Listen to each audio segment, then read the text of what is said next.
నిన్నటి మీ స్పీచ్ బాగా target చేసినట్టుంది. Professor కోదండరామ్ని, Akunuru మొగిలిని, అదే రకంగా బల్మూరు వెంకట. 100% చేస్తామండి, 100% చేస్తాం. ఈ ఆకునూరు ముళ్ళు అంటే తెలంగాణ ఉద్యమకారుడు ఏమన్నా, ఈ బల్మూరు వెంకట అంటే తెలంగాణ ఉద్యమకారుడు ఏమన్నా, ఈ రియాజ్ అంటే తెలంగాణ ఉద్యమకారుడు ఏమన్నా? ఒక కోదండరామ్ తప్ప అలా మిగతా వాళ్ళు ఎవడు తెలంగాణ ఉద్యమంలో వాళ్ళ ఫేస్లే తెలియదు. తెలంగాణ ఉద్యమంలో పూర్ణాలు 1200 మంది చచ్చిపోయారు. ఆర్ట్స్ కాలేజ్ ముంగట మేము 365 రోజులు వాళ్ళ వెన్నంటున్నాము. మొత్తం ఉద్యమం నడిచిన రోజులు ఉన్నాము. చచ్చిపోయిన వాళ్ళకి శవాలను తీసుకుపోవడానికి అనుమతి లేకపోతే హైకోర్టులో పోయి మానవకుల కమిషన్ పోయి తెచ్చినాము. టెంట్ ఎత్తేస్తే టెంట్ తీసుకొచ్చి ఉద్యమం నడిపించినాము.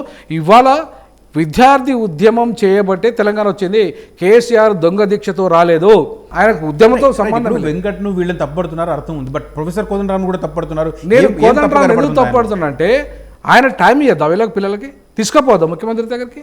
ఎందుకు పొద్దుసమైన పక్కన కూర్చుంటాను కదా నువ్వు?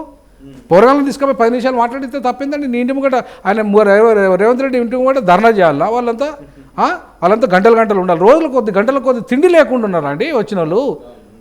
నువ్వు కోదండరామ్ రెడ్డి నీ బాధ్యత ఏంది? నువ్వు ఏమి చపరాశి పని చేస్తానన్నావు కదా, మరి చపరాశులు చేసే పని ఏంది? నువ్వు ఆయనే అన్నాడు చపరాశి చేసే పని చేస్తానని. చపరాశి ఏం కోరుకుంటున్నారు మీరు ఎగ్జాక్ట్లీ కోదండరామ్ దగ్గర నుంచి? నేను కోదండరామ్ దగ్గర నుంచి ఒకటి కోరుకుంటున్నా. తెలంగాణ ఉద్యమకారుడు అనే వ్యక్తి ఇవాళ ఈ 93% ఉన్న ఈ బడుగు బలహీన వర్గాల పిల్లలు వీళ్ళంతా ఎక్కువ శాతం ఈ అగ్రవర్ణాలకు సంబంధించిన వాళ్ళ తక్కువ పిల్లలు చాలా తక్కువ ఉంటారు. ఈ పిల్లలు త్యాగాల వల్ల మీకు అధికారం వచ్చింది. కేసీఆర్ కైనా రేవంత్ రెడ్డి కైనా అధికారం వచ్చింది. మీకు అధికారం వచ్చినప్పుడు వాళ్ళు అడుగుతున్నది ఏంటి? మీ ఇంట్లో భూములు ఇవ్వమంటలేరు, మీ జాగాలు ఇవ్వమంటలేరు, లేకపోతే మీ ఇంట్లోకి వెళ్ళి డబ్బులు తీసుకొచ్చి ఇవ్వమంటలేరు. ఉన్న ప్రభుత్వ ఉద్యోగం 2,67,000 ఉద్యోగాలు ఇవాళ ఖాళీ ఉన్నది. 2,67,000 ఉద్యోగాల మీద నువ్వు ఇచ్చిన నోటిఫికేషన్ ఎంత?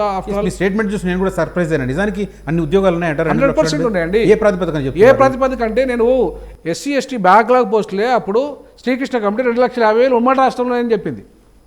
ఓకే, 2,50,000 పోస్టులు బ్యాక్లాగ్ పోస్టులు. నేను రెగ్యులర్ పోస్టుల గురించి మాట్లాడతలేను. బ్యాక్లాగ్ పోస్టులు అన్ని ఉంటే రెగ్యులర్ పోస్టులు ఎన్ని ఉండాలి చెప్పండి? విశ్వాల్ కమిటీ చెప్పింది కదా 2 లక్షల. స్టేట్ డివైడ్ అయిన తర్వాత ఆ డ్యూ షేర్ ఉందా ఇప్పుడు మన దగ్గర? 100% ఉంది. విశ్వాల్ కమిటీ డివైడ్ అయిన తర్వాత చెప్పింది ఇది లెక్క. 2 లక్షల చిల్లర 2,32,000 పోస్టులు ఉన్నాయని చెప్పి విశ్వాల్ కమిటీ చెప్పింది. ఇప్పుడు నిన్నగాక మొన్న జడిసన్ అఫీషియల్గా ఆయన మొత్తం డిపార్ట్మెంట్ వైజ్గా ఎన్ని పోస్టులు ఖాళీ ఉన్నాయని చెప్పేసి ఆయన లెక్క తీశాడు. లెక్క తీపించి అధికారికంగా తీసుకున్నాడు. ఆయన అధికారికంగా తీసుకున్న లెక్క ప్రకారంగా చూసుకున్నా కూడా 2,32,000 దాదాపు 32,000 చిల్లర ఉంది.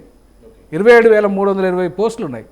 మరి ఇన్ని పోస్టులు ఉండగా నువ్వు ఇచ్చిన పోస్టులు ఆఫ్టర్ ఆల్ నువ్వు 5,000 పోస్టులు కూడా ఇస్తలేవు, నింపుతావు. గతంలో బీఆర్ఎస్ ప్రభుత్వమే 30,000 పోస్టులు ఇచ్చిన దాన్ని నువ్వు కేవలం అపాయింట్మెంట్ ఆర్డర్లు ఇచ్చి నేను నింపినా చెప్తున్నావు. ఓకే, అది నీవు నోటిఫికేషన్ ఇచ్చిన పద్ధతులు కాదు కదా అవి. నువ్వు ఆర్డర్లు ఇచ్చినావు, అపాయింట్మెంట్ ఆర్డర్లు ఇచ్చినావు, నీకు సంబంధం లేదు, నీకు సంబంధం కూడా లేదు. అది దాన్ని చెప్పుకుంటాను ఇవాళ నీ లెక్కలు వేసుకుంటాను. ఎట్లా చెప్పుకుంటావు? అది ఏ లెక్క ప్రకారం చెప్పుకుంటావు? నువ్వు ఇప్పుడున్న ప్రజెంట్ నువ్వు ఇస్తున్న వాటిల్లో లెక్క వేసుకో. నువ్వు ఇంతవరకు ఒక పోస్ట్ చేయలేదు, నోటిఫికేషన్లు మాత్రమే ఇచ్చినావు.